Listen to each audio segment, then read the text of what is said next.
Cəbrayılda aparılan geniş miqyaslı quruculuq işləri çərçivəsində rayon mərkəzi xəstəxanasının tikintisi sürətlə davam edir. Artıq işlərin 55%-i yekunlaşıb. Şəhərin simasını dəyişən mühüm infrastruktur layihələrindən biri də müasir standartlara cavab verəcək Cəbrayıl rayon mərkəzi xəstəxanasıdır.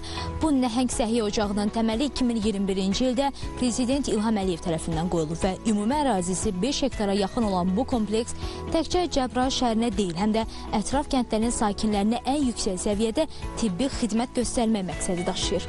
150 çarpayılıq bu xəstəxana binası bölgənin ən iri tibb müəssisələrindən biri olacaq ki, burada da bütün növ tibbi yardımı bir mərkəzdən almaq mümkün olacaq. Ərazidə işlər bir neçə istiqamətdə aparılır. Yalnız əsas bina deyil, həmçinin yoluxucu xəstəliklər, təcili tibbi yardım stansiyası, həmçinin Cəbrayıl rayon gigiyena və epidemiologiya mərkəzinin binalarının inşası qrafika uyğun davam etdirilir. 2026-cı ilin sonu, 2027-ci ilin əvvəlində Cəbrayıl rayonuna köçürülən əhali üçün və köç dinamikasına uyğun olaraq ambulator xidmətin təşkili məqsədi ilə biz ambulator xidmətləri poliklinika binası və əsas binanın birinci mərtəbəsində funksional diaqnostika və şüa diaqnostika şöbələrini hazır eləməyi düşünürük.